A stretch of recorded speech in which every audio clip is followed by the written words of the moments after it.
परंपरागत लोग एक परिवार, एक जाति, एक मत, एक मजहब को साथ में लेकर के सामाजिक ताने बाने को छिन्न भिन्न करने वाले, हिंसा को बढ़ावा देने वाले, अराजकता पैदा करने वाले भ्रष्टाचारी तत्व, ये लोग भी एक गठबंधन बना करके आपके बीच में आ गए।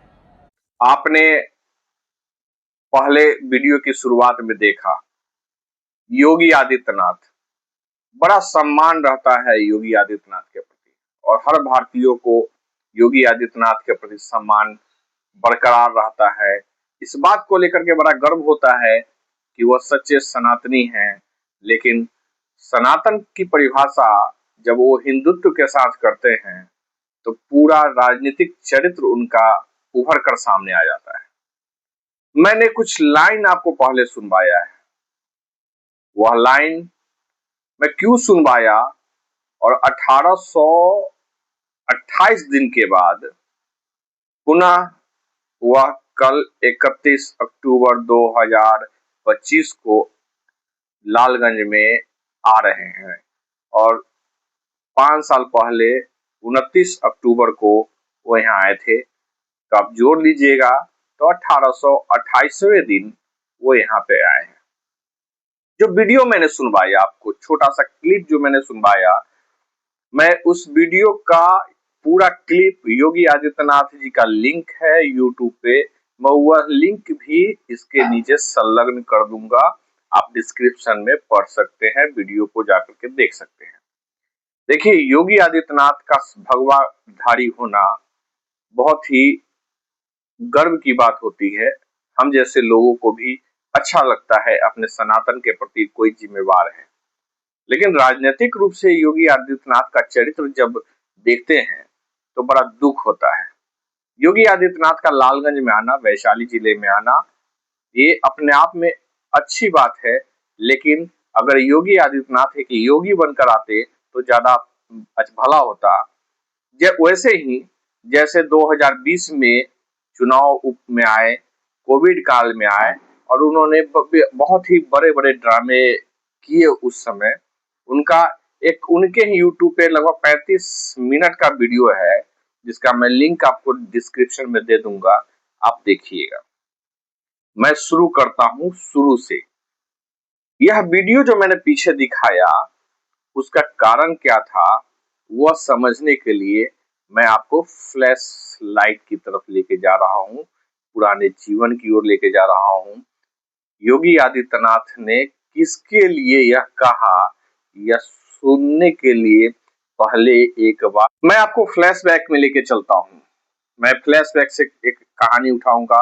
मैंने जो प्रथम वीडियो आपको कुछ सेकंडों का दिखाया, वो किसके लिए कहा गया तो मैं बता देता हूं और फिर आगे बढ़ूंगा, ताकि आपको आसानी होगी कि योगी आदित्यनाथ ने किस प्रकार से मैं उस समय ध्यान नहीं दिया, लेकिन मुझे लगा कि योगी जब आ रहे हैं यहाँ तो हमें यह समीक्षा करनी चाहिए कि पिछले चुनाव में उन्होंने क्या वादा और क्या कहा था।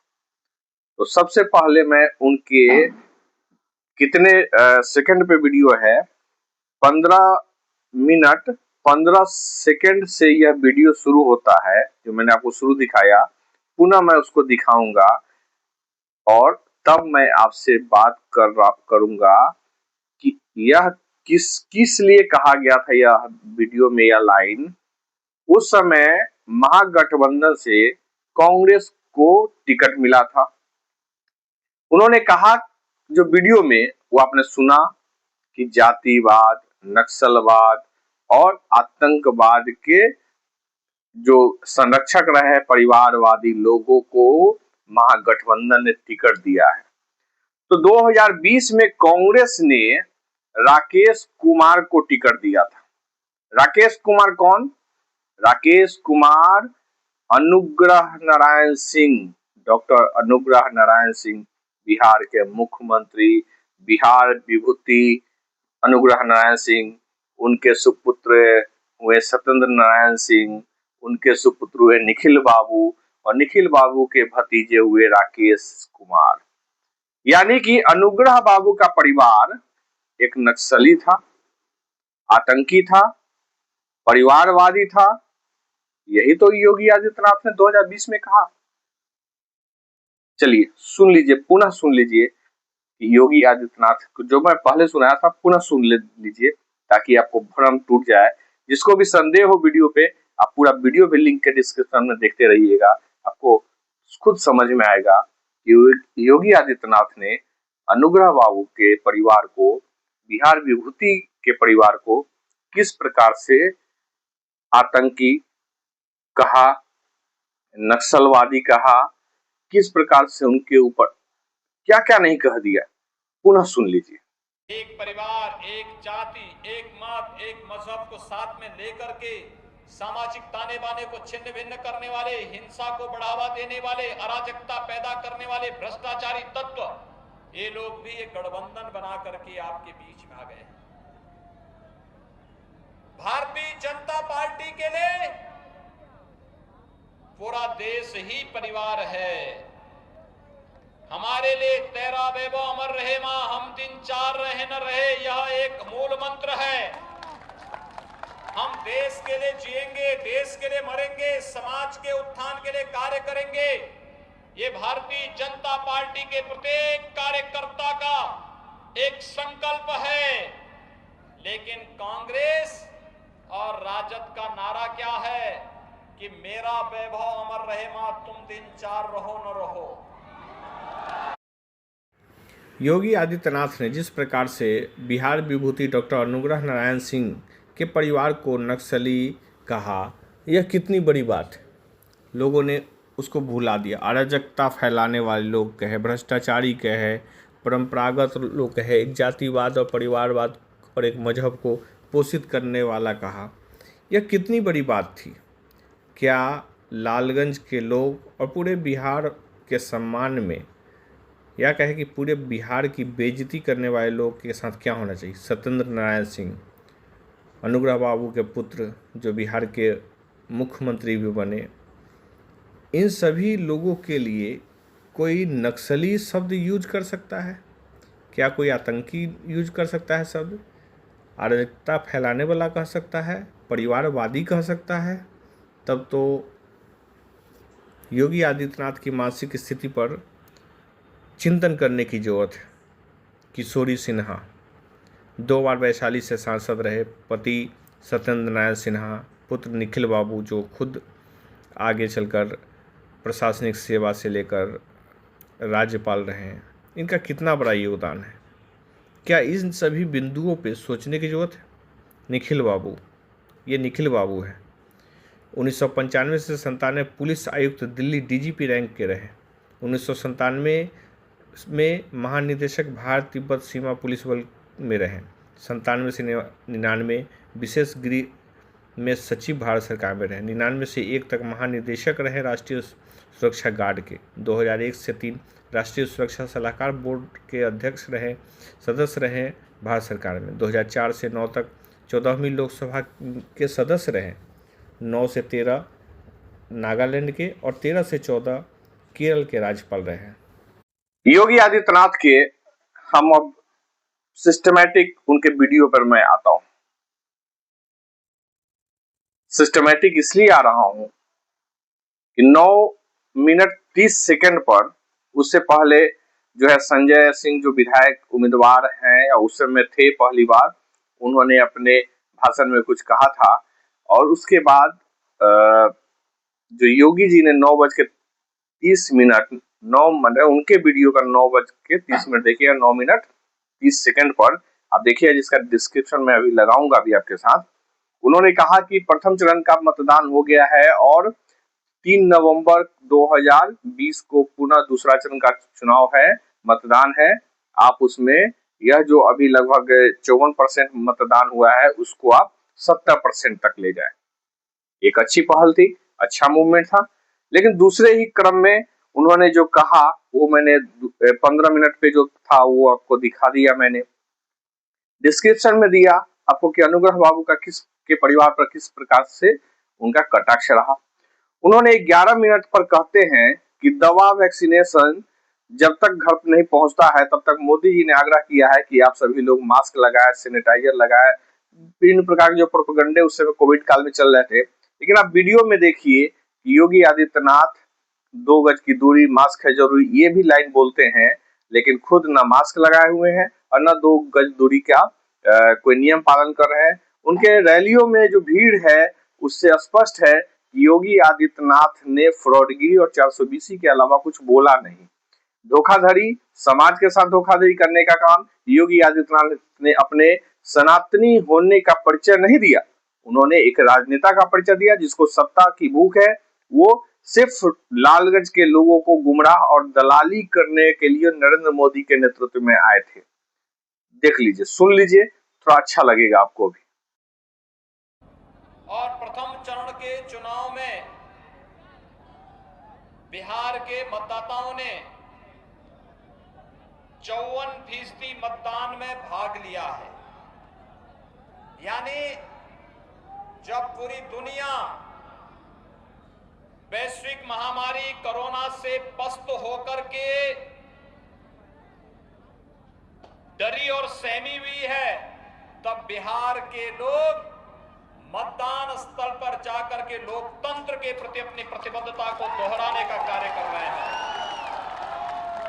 सचमुच आपका ये उत्साह, आपका ये उमंग अभिनंदनीय है और मैं आपसे ये अपील करने के लिए आया हूं कि अगले चरण का चुनाव 3 नवंबर को होने जा रहा है। 3 नवंबर को हमारा प्रयास होना चाहिए कि मतदान का ये प्रतिशत हम 54 से बढ़ा करके 70% करवा दें। ये युवा जो यहां पे खड़ा दिखाई दे रहा है, इस देश का निर्माता है। इसकी ऊर्जा, इसकी प्रतिभा, इसका उत्साह और इसका उमंग बिहार में मतदान के प्रतिशत को 70% तक पहुंचाने में बहुत बड़ी भूमिका का निर्वहन कर सकता है। भाइयों बहनों, आपके उत्साह के सामने तो कोरोना भी पस्त हो गया है, लेकिन मेरी आप सबसे अपील होगी, आदरणीय प्रधानमंत्री मोदी जी ने देश की जनता से 2 अपील की है। एक, बीमारी को और अग्नि को कभी भी कम करके नहीं आंकना चाहिए और जब तक दवा या वैक्सीन आपके पास नहीं पहुंच जाता है, तब तक बचाव ही सर्वोत्तम उपाय है। और दूसरा,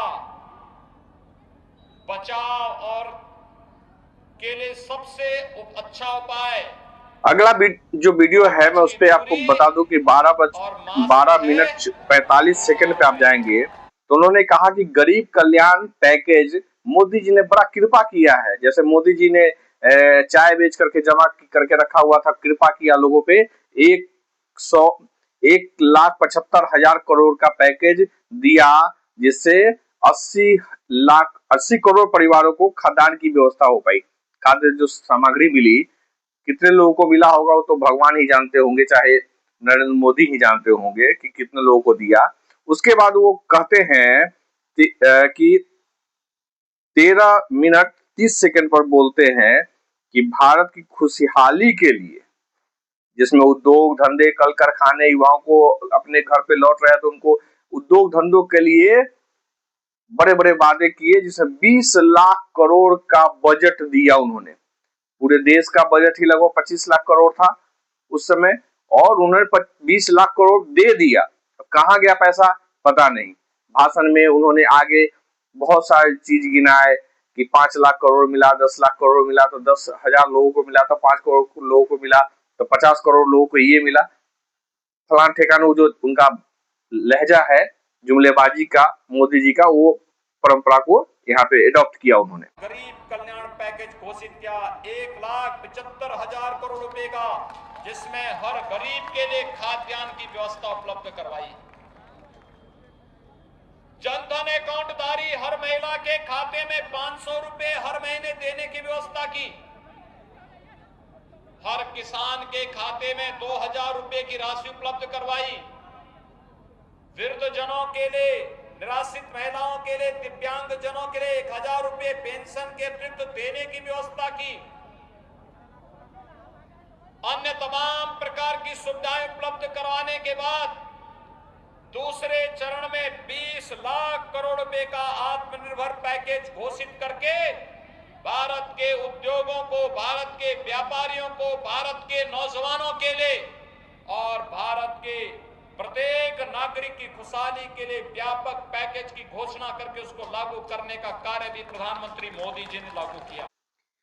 उसके आगे हम बढ़ते हैं। जब हम बढ़ते हैं तो आप देखिएगा कि 16 मिनट 5 सेकंड पर उन्होंने कहा कि एक परिवार, जो कांग्रेस परिवार है, वो परिवारवादी है और परिवार के अधीन ही गुलामी की जंजीरों से जकड़ा हुआ है, लोगों को ठगने का काम करता है। वैसे ही लोगों को लालगंज से टिकट दिया। मैंने पहले ही भी बताया आपको, क्या लालगंज से जो कांग्रेस ने राकेश कुमार जी को टिकट दिया, जो डॉक्टर अनुग्रह बाबू के परिवार के लोग हैं, उनके खानदान के लोग हैं, अनुग्रह बाबू का खानदान का, बिहार विभूति अनुग्रह बाबू का परिवार है, उनका परपोता लगेंगे राकेश जी। उनके बारे में यह कहा गया कि वो एक नक्सली और आतंकी परिवार से आते हैं। आप बेधड़क होकर के 16 मिनट 5 सेकंड पर यह वीडियो में बोला गया है, आप देख सकते हैं। कांग्रेस और राजद का नारा क्या है कि मेरा वैभव अमर रहे मां, तुम 3-4 रहो न रहो।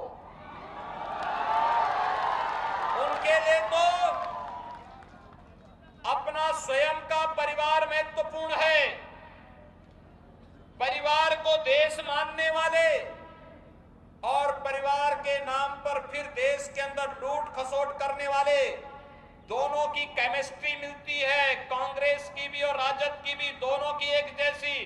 आगे बढ़िएगा तो 17 मिनट 30 सेकंड पर आप जब देखेंगे कि जातिवाद, परिवारवाद की राजनीति करने वाले लोग के द्वारा कांग्रेस को टिकट दिया गया है, वो बार बार कई जगह दोहराते हैं।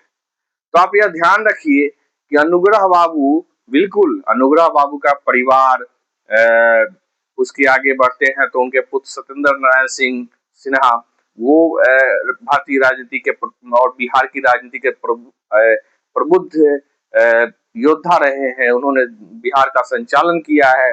उनके पुत्र जो हैं निखिल बाबू, वो दो राज्य में, मतलब पहले तो भारतीय पुलिस प्रशासन के अधिकारी रहे।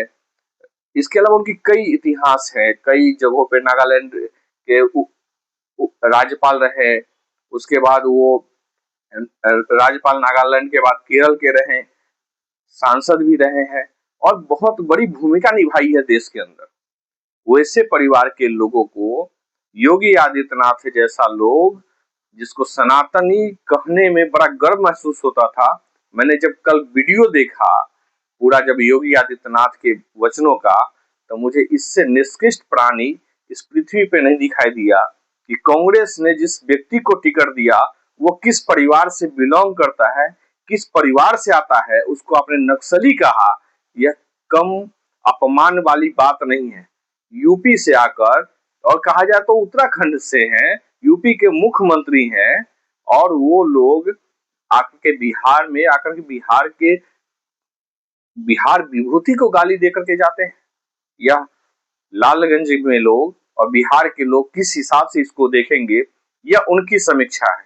लेकिन मुझे यह 35 मिनट का वीडियो, योगी आदित्यनाथ के यूट्यूब का वीडियो, दिल दहलाने वाला, मर्यादा का हनन करने वाला, हमारे बिहार की मर्यादा के साथ खिलवाड़ करने वाला, राजनीति में इतना चरित्र नहीं गिर जाना चाहिए कि योगी आदित्यनाथ जैसे तुच्छ प्राणी आकर के डॉक्टर अनुग्रह बाबू के बिहार विभूति के ऊपर, उनके खानदान के ऊपर, उनके परिवार के ऊपर टिप्पणी कर दे। खैर, आगे आप सभी लोग बहुत समझदार हैं।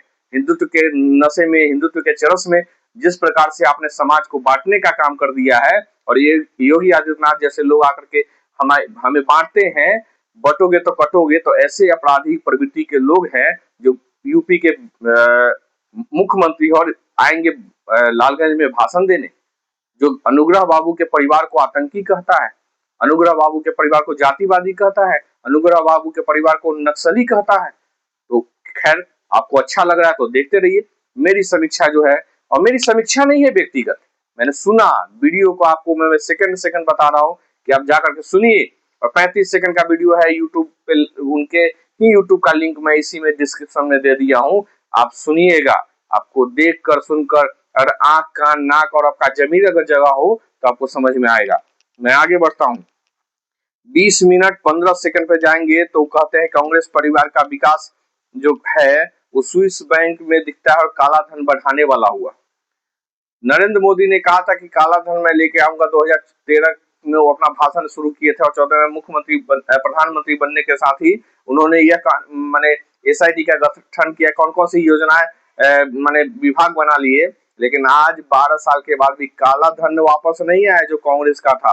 कहाँ गया तो यह जान लीजिए कि यह सभी ऐसी व्यवस्था के लोग हैं जो चोर चोर मौसेरे भाई हैं, और उसके सबसे बड़े पोषक जो आज के डेट में मुझे लगते हैं योगी आदित्यनाथ जैसे लोग हैं जिनका मानसिक दिवालिया बहुत खिसक गया है, उनकी मानसिक स्थिति ठीक नहीं लगती है।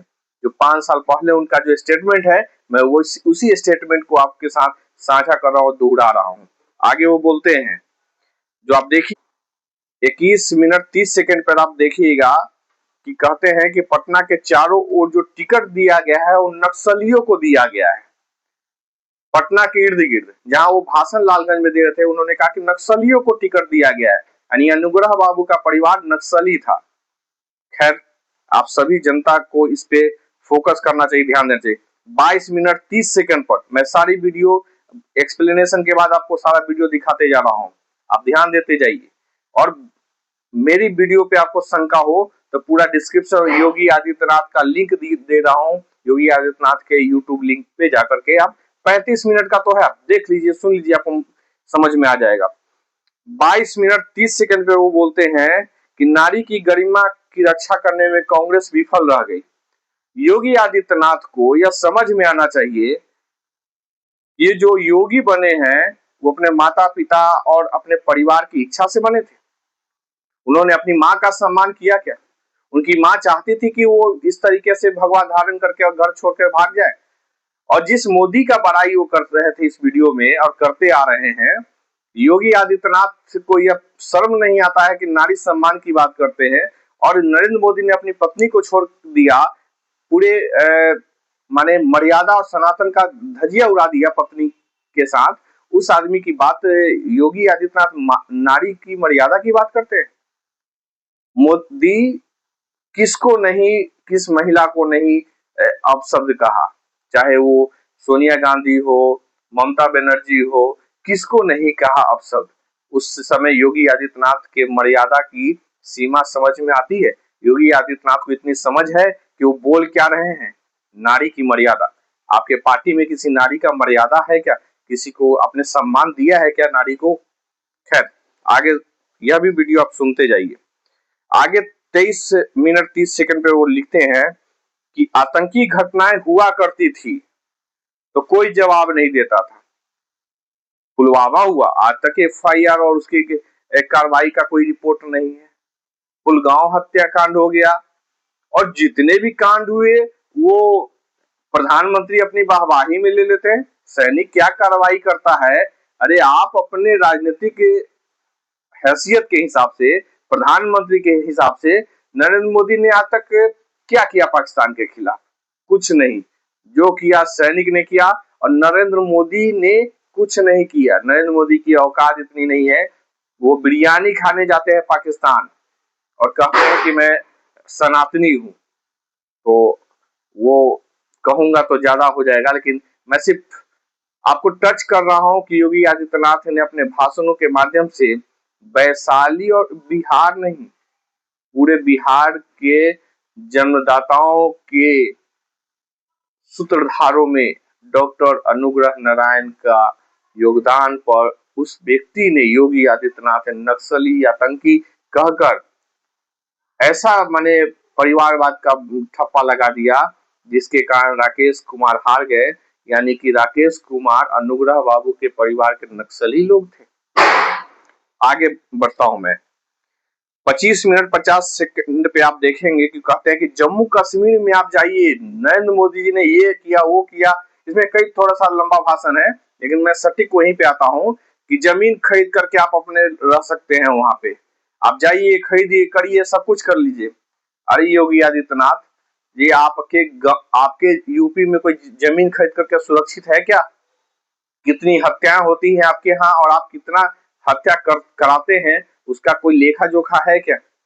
आप बिहार में आए हैं, बिहार में आकर के जितनी बड़ी बड़ी बात करके जा रहे हैं। 5 सालों का रिपोर्ट अब मंगा लीजिए कि लालगंज क्षेत्र में विधायक के रहते हुए कौन कौन सा काम हुआ, कितनी हत्याएं हुई, और संजय सिंह ने किन किन बातों पे कभी कोई सवाल किया क्या? संजय सिंह नौटंकी करते रहे पिछले 5 साल। और आगे मैं बढ़ते हुए आपको बता दूं कि 30 मिनट पर आइए तो कहते हैं कि बाढ़ आती है तो राहुल गांधी को कभी देखा है आपने? ठीक है, राहुल गांधी नहीं देखे। 20 साल से एनडीए की सरकार है बिहार में, केंद्र में 12 साल से सरकार है। बाढ़ नियंत्रण पे उत्तर बिहार के लोगों को क्या मिला? योगी आदित्यनाथ आप ही बता दो कि 5 साल 3 दिन के बाद आप जब बिहार आए, लालगंज में भाषण दीजिएगा तो आप क्या अपने चरित्र का परिचय दे पाइएगा कि आपने क्या किया बिहार के और लालगंज के लोग साथ धोखाधड़ी? आगे बात करता हूं। 31 मिनट 15 सेकंड पर कहते हैं कि राहुल गांधी को इटली याद आ जाती है, नानी याद आ जाती है। योगी आदित्यनाथ जी वो राजीव गांधी थे जिन्होंने इटली में भी शादी किया और घर बसा करके एक भारतीयता का जो परिचय है, उनका परिवार कांग्रेस के साथ मिलकर के जो भी है आज एक मजबूती के साथ उनका बाल बच्चा सब कुछ है। आपका कोई है क्या? आपने परिवार बनाया, किसी को परिवार समझा, किसी को परिवार बनाने लायक रखा? किसी पर टिप्पणी, निजी टिप्पणी करते हैं आप? आपकी अपनी व्यवस्था कुछ है क्या? आपका कोई होगा जो कहेगा कि मेरे पापा योगी आदित्यनाथ थे, अजय बिष्ट थे, कोई बोलेगा क्या? क्या टिप्पणी करने आते हैं आप? एक मर्यादा के अधीन आपने पूरे सिस्टम को और पूरे सिस्टम के तहत आपने बिहार को जितना गाली देने का काम 2020 में किया, मुझे कल वीडियो पूरा सुन करके जितना दुख हुआ, मैं उसी वीडियो को सुन के हुए 2 बार 4 बार सुन करके बहुत बारीकी से समझा कि योगी आदित्यनाथ का मानसिक संतुलन वाकई में खराब है, यह मेंटल आदमी है, इसका इलाज होना चाहिए। आगे मैं कह देता हूं कि सुन लीजिए, 31 मिनट 6 सेकंड पे आप देखेंगे कि इनके बहकावे में नहीं आना है। तो योगी आदित्यनाथ आपके बहकावे में आ जाए, लोग सब घर बार छोड़ दे, सब बाणा हो जाए और घूमते रहे कहीं से कहीं, दंगाई हो जाए, यही चाहते हैं तो सबको ले लो। भारत का अंत तो आप ही कर दोगे। जिस भारत माता की बात करते हैं आप, जय श्री राम करते हैं, उसका तो आपके जैसे अपराधी प्रवृत्ति के लोग ही खत्म कर देंगे। जब कोई शादी ब्याह नहीं करेगा, कोई परिवार नहीं बढ़ाएगा आगे, तो जीवन का असर तो ऐसे ही खत्म हो जाएगा, सारी व्यवस्थाएं बदल जाएंगी। तो हमें आपसे सीखने की यह जरूरत नहीं है कि हमें किस प्रकार से चलना है। अगर आपके जैसे लोगों के इशारे पे लोग चलना शुरू कर दे तो परिवार का परिवार खत्म होते चले जाएंगे। और बहुत ज्यादा नहीं, जो अभी वर्तमान समय में जो बच्चे जन्म ले रहे हैं, 70 से 80 साल के बाद पूरा हिंदुस्तान खत्म हो जाएगा। तो अजय बिष्ट जी, योगी आदित्यनाथ जी, क्या आपके इसी सिद्धांत पे लोग चलेंगे क्या? तो किस पे शासन करोगे? जिस पे आप शासन कर रहे हो उनको सबको कहो शादी ब्याह नहीं करना है, परिवार नहीं बनाना है, संबंध नहीं रहने चाहिए, तो खत्म कर दो सारी चीजों को। आगे जब वो कहते हैं 33 मिनट 56 सेकंड पे कहिएगा कि कांग्रेस का अध्यक्ष कोई बाहरी नहीं बन सकता है, उस पर लालू परिवार को भी टिप्पणी किया है, लेकिन मैं कांग्रेस पे ही लेकर के आता हूँ क्योंकि राष्ट्रीय स्तर की पार्टी है। तो राष्ट्रीय स्तर की बात पे आप पूरा वीडियो सुनिएगा तो आपको समझ में आएगा। तो क्या जेपी नड्डा का विकल्प आज तक भाजपा खोज पाई? क्या भाजपा का राष्ट्रीय अध्यक्ष कोई बन पा रहा है? एक गुलाम व्यवस्था के तहत नरेंद्र मोदी और अमित शाह ने पूरे भाजपा को हाईजैक करके रखा हुआ है। क्या उनका कई वर्षों से क्या अध्यक्ष बदल रहा है? कार्यकाल बढ़ा करके लगातार एक्सटेंशन नड्डा को दिया जा रहा है। क्या भाजपा ने अपना राष्ट्रीय अध्यक्ष बदला और औकात है क्या बदल लेने की? क्योंकि गुलामी की प्रथा में योगी आदित्यनाथ, आप जब कल आएंगे यहाँ पे तो इस पे भी एक सवाल और एक जवाब लेते आइएगा, ताकि मैं समझ पाऊं कि आप में गुत्ता है कि आप बोल सकते हैं नरेंद्र मोदी के खिलाफ। पता चला कि लालगंज में भाषण देते रहे और आप मुख्यमंत्री की कुर्सी आपकी चली जाएगी। तो दलाली की जो परंपरा आपकी है वो दलाली में ही रहे तो ज्यादा अच्छा रहेगा। 34 मिनट पे संजय सिंह लालगंज के विकास के लिए काम करेंगे, यही कहते हुए उन्होंने अपनी बात को समाप्त किया। और संजय सिंह ने पूरे लालगंज को नित्यानंद राय, क्योंकि नित्यानंद राय के नौकर हैं, पेड एम्प्लॉई हैं, उन्होंने लालगंज को लूटने, बेईमानी और दलाली के अलावा कुछ नहीं दिया। सड़क, बिजली, पानी सबके पैसे खा गए, नाले कचरे का पैसा खा गए जाने वाले संजय सिंह के लिए पुनः योगी आदित्यनाथ जैसे लोग आकर भाषण देंगे कि यही अच्छे दिन लाने वाले हैं। तो आप सभी को मैं इतना ही कहूंगा कि योगी आदित्यनाथ ने पूरे वीडियो का सार यही है, वीडियो बनाने का भी मेरा लक्ष्य यही है सबसे बड़ा, कि उन्होंने यही कहा कि कांग्रेस ने जिसको टिकट दिया वो नक्सली परिवारवादी लोग हैं, आतंकी लोग हैं। यह कम बड़ी बात नहीं है। अनुग्रह बाबू का परिवार अगर आतंकवादी है, नक्सली है, तो आप समझ के देखिए कि योगी आदित्यनाथ क्या है। तो यह आप पे छोड़ता हूं। कांग्रेस में एक पोस्टर में 3 के अलावा चौथे का फोटो किसी भी बाहर का, कोई परिवार के बाहर के व्यक्ति का फोटो नहीं होता है। और याद करिए, इसी वैशाली जनपद में पूर्व केंद्रीय मंत्री रघुवंश बाबू ने भी यही बात कही।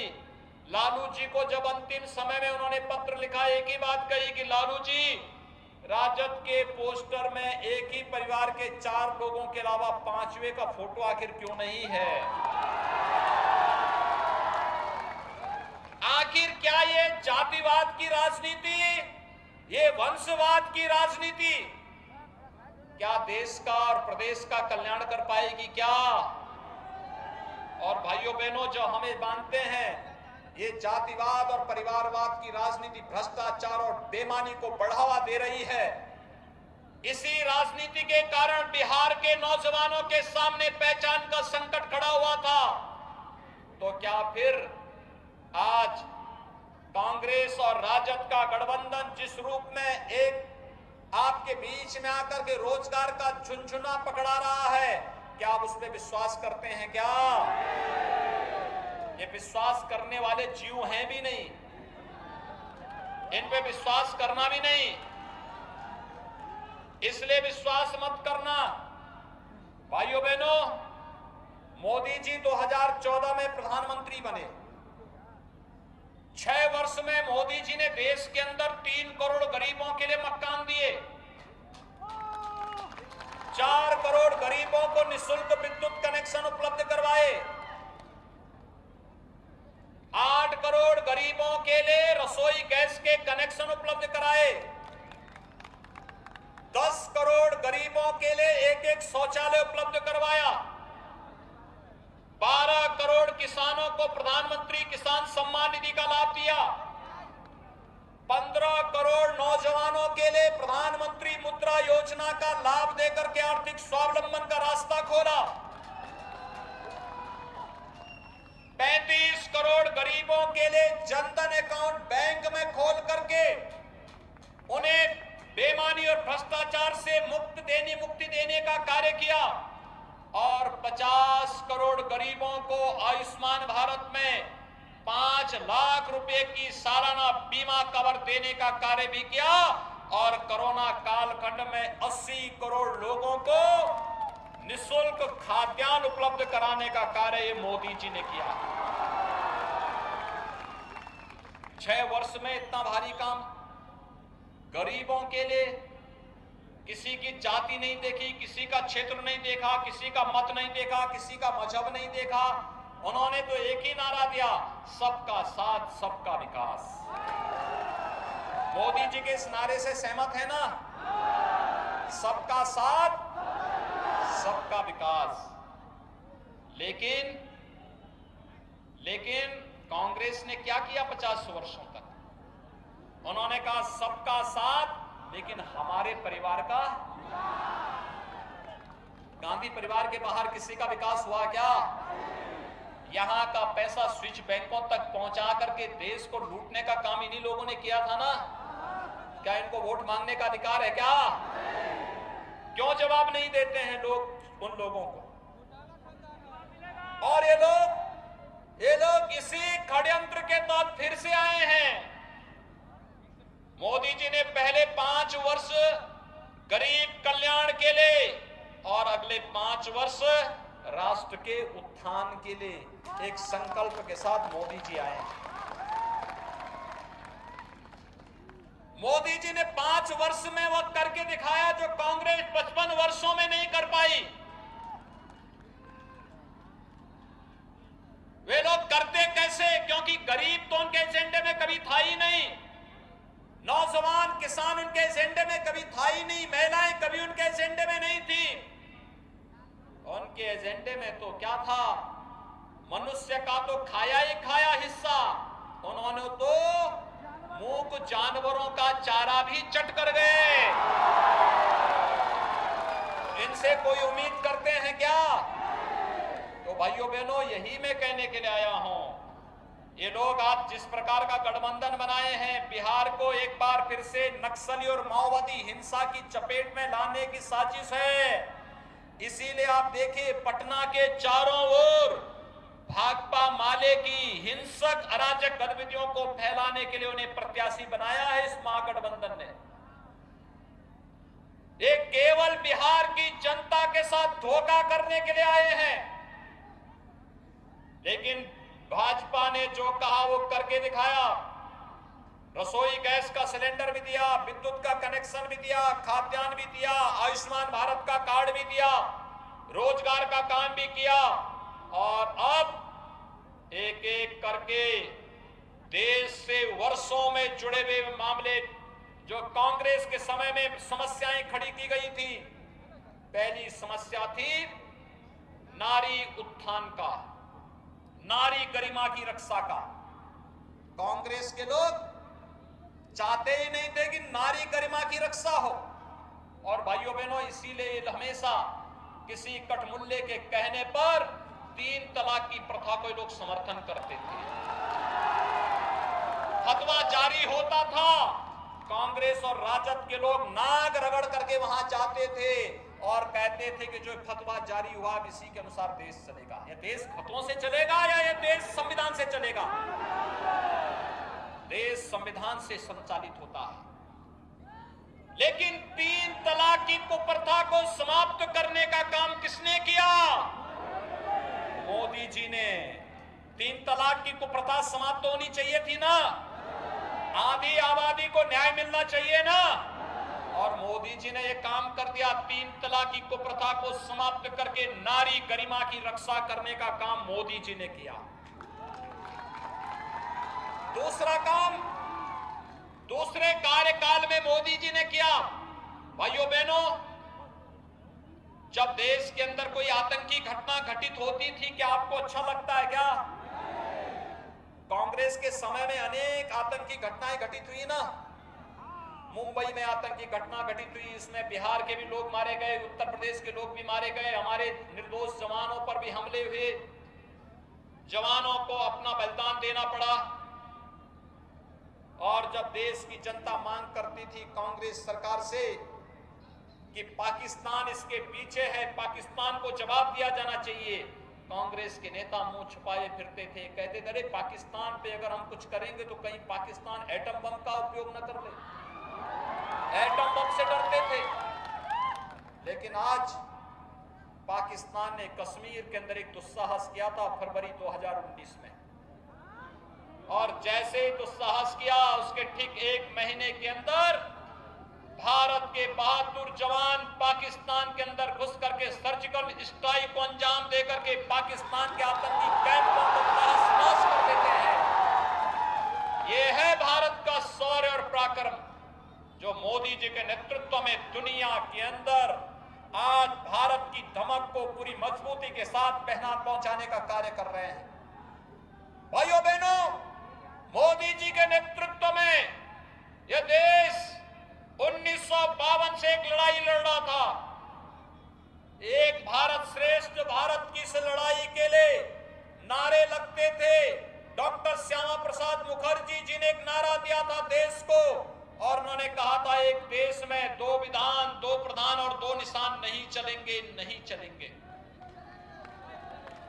लेकिन कांग्रेस जबरदस्ती भारत के संविधान को भी कश्मीर के अंदर लागू नहीं होने देती थी। अगर बिहार का नौजवान मेहनत करके अपने परिश्रम से, अपने पुरुषार्थ से पैसा कमाता था और उसकी इच्छा होती थी कि वह भी श्रीनगर में अपना मकान बना ले, तो उसे छूट नहीं थी। मोदी जी ने अधिकार बिहार वासियों को दे दिया कि अगर बिहार का नौजवान भी चाहेगा जम्मू कश्मीर के अंदर कहीं भी वह भी मकान और जमीन खरीद करके रह सकता है और बिहार के नागरिक के साथ साथ जम्मू कश्मीर का नागरिक भी बन सकता है। यह है एक भारत श्रेष्ठ भारत के लिए कार्य।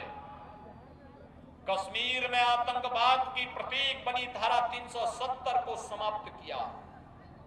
हमेशा के लिए आतंकवाद की ताबूत पर कील ठोकने का कार्य कर दिया और पाकिस्तान को जवाब दे दिया कि अब अगर भारत के मामलों में हस्तक्षेप करोगे, अपने अस्तित्व के साथ खिलवाड़ करोगे। और इसलिए अब आप देख रहे होंगे भारत के अंदर कहीं कोई आतंकी घटना नहीं होती। तो जो झुंझुना कांग्रेस और उसके सहयोगी दलों के द्वारा पकड़ाया जा रहा है रोजगार का, राहुल जी से थोड़ा पूछिए, बिहार के अंदर जब बाढ़ आई थी क्या ये आए थे क्या देखने के लिए?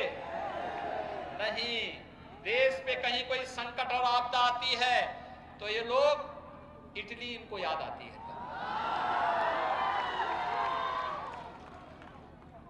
जब सत्ता में रहते हैं कहते हैं राम थे ही नहीं, कृष्ण थे ही नहीं, भगवान पे इनका तब विश्वास नहीं होता है। मंदिर में जाते हैं तो ऐसे बैठते हैं जैसे नमाज पढ़ने बैठ रहे हो।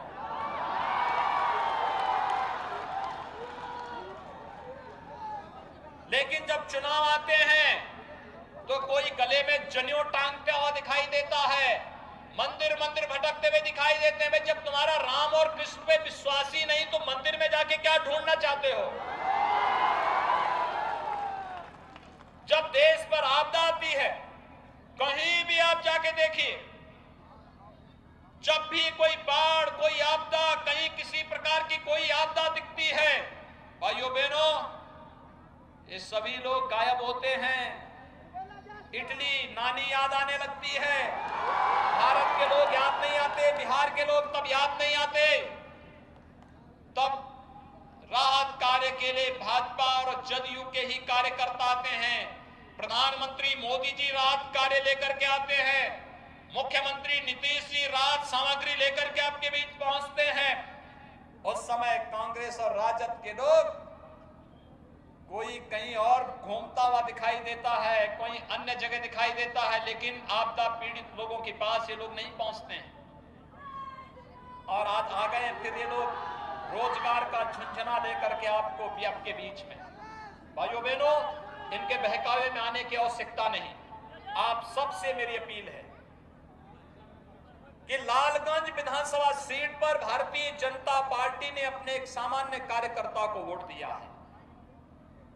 मुझे एक बात बताइए, भारतीय जनता पार्टी अकेले ऐसी पार्टी है ना जिस पार्टी में बूथ का एक सामान्य कार्यकर्ता भी पार्टी का राष्ट्रीय अध्यक्ष बन सकता है। इससे पहले आज के गृह मंत्री भारतीय जनता पार्टी के गांधीनगर के एक बूथ के अध्यक्ष रहे हैं, फिर विधायक बने, फिर मंत्री बने, फिर राष्ट्रीय महामंत्री बने और उसके बाद भारतीय जनता पार्टी के राष्ट्रीय अध्यक्ष बने।